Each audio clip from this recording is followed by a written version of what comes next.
Been a while since I posted something. Been in a bit of a vacation for a while also, but that's not what this channel is about. Uh, One of the three-wheelers have had some issues, so I decided to replace a one-way bearing in here after some research online. It didn't look bad. I couldn't measure any real wear, but it's hard to kind of notice maybe. It's better now that this bearing has been replaced at least. Some springs were a little under wear limit, but they were impossible to get hold of, and the reinforced springs I tried to buy, they did not work. That was for the other like manual clutch in this machine. So, and the starter motor had failed. Was able to get hold of new brushes for it. It could still be kick-started, and every now and then the electric worked, but the brushes was well worn away, so it was a little bit tricky getting the new assembly into place and get everything to line up, but eventually managed. There are much better videos out there if you have these issues. I've not done any detailed videos. Did a bench test once it was back together, and before it was mounted back into the machine, and it seemed to spin up real nicely. I've also had that real race three-wheeler up and running now, so it needed a little bit of starter fluid after it has been parked for the winter. Looked over the brush cutters, mainly just filled some grease in the angle gearbox down at the bottom and checked the air filters, and I think they're ready for another season. Did a quick test start. Have been tempted to look at an electric one. They seem to have some powerful units out there now, but batteries are impossible to get hold of, and the prices have gone up stupidly last few years, or over the 2 years they have been in existence, or is it just 1 year, so that will have to wait. Started up the harvester mainly to move it into the garage, but had also seen a broken off tree. It was actually one that was split into two a little bit up, very ugly looking one that had broken during the winter, so I decided to go fetch that before getting it into the garage.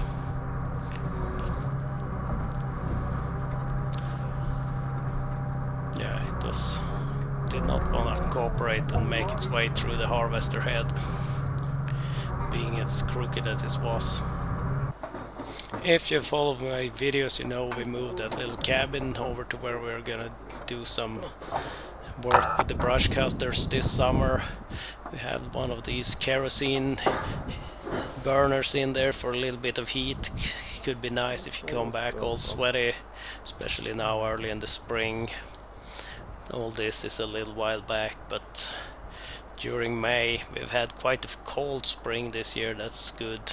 We'll probably slow down the bark beetles a little, I hope, and I hope the summer gets cold and rainy. The wick looked good, but had some carbon build-up. Tried just pinching that away with the pliers, and it seems to burn a lot better now. It will not be needed late in the summer. Also received new forks for the wheel loader. Bought some cheapo brand new set. Road was still a little bit bad, so manhandle it up on that little trailer and torture the trailer a bit to get it up to the garage. Was able to get the back plate or back end of it onto the machine, and then it was a bit of a struggle with crowbars and so on, getting things to line up and get fitted where it should be. Made sure to grease up the areas where they slide, but still they are not super easy to get on there because they are quite heavy. Set of 5-ton cheapo forks should be good enough for the use I have. Eventually had them both on there, and little screw that secures that they can't fall off, put back. A lot easier when you kind of angle the machine, but they can be slid up also. My dad has been looking at the bucket that came with the machine, has a few cracks here and there. He was gonna grind away some material and try to weld it back up. We have been using it, and it could probably been used for a long time. Forwarder was also started quickly to collect those few pieces that the harvester took care of. That will be put through the sawmill. I think it's just one piece that's good enough for it. Also tried to make a pile bigger of some leftover stuff we're burning, and the weather was quite bad. We had snow and hail quite late this spring, but it started up nicely. I have done a warranty claim on that inverter to be able to have power, but I had charged the computer. Even if it's old, it holds the charge for a little bit, so it can be run without the power supply. So I have issues that the temperature, hydraulic oil temperature gauge goes high, but the oil is cool, so it's probably a wiring or a sensor problem. I replaced the sensor, so it's suspecting wiring. Have a little more area. I plan to do the preparation of the ground for new plants myself, so that's partly what I've been doing this spring. And quite late I was able to find spots with frozen ground. Yeah, this is a bit shaky, sorry about that, and the angle is bad, but taking that two-stroke three-wheeler back to where we're doing work with the brush cutter, you can cut down some time on the traveling.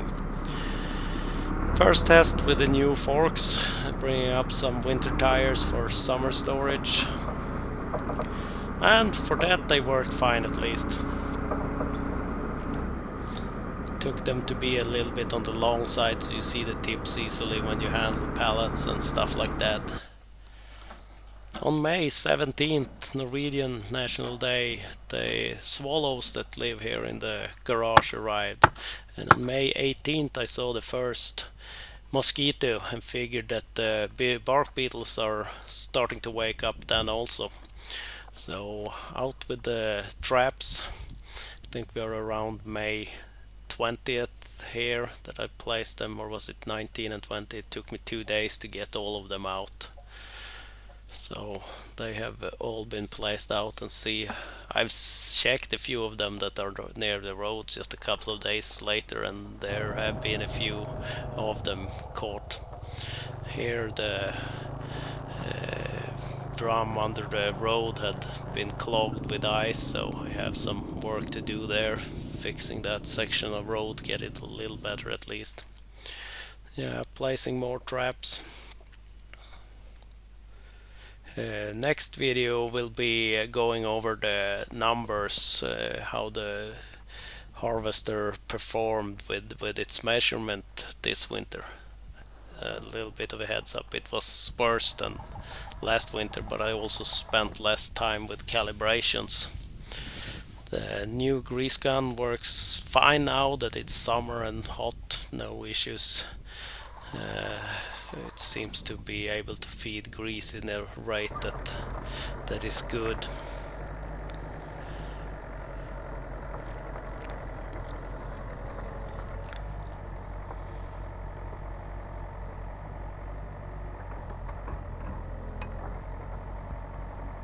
And the little custom bucket my dad built, or did most of the work. I was involved in the design of it, and sourced the material, but he did the cutting and welding. It performs very well for preparing the ground with a small 5-ton excavator.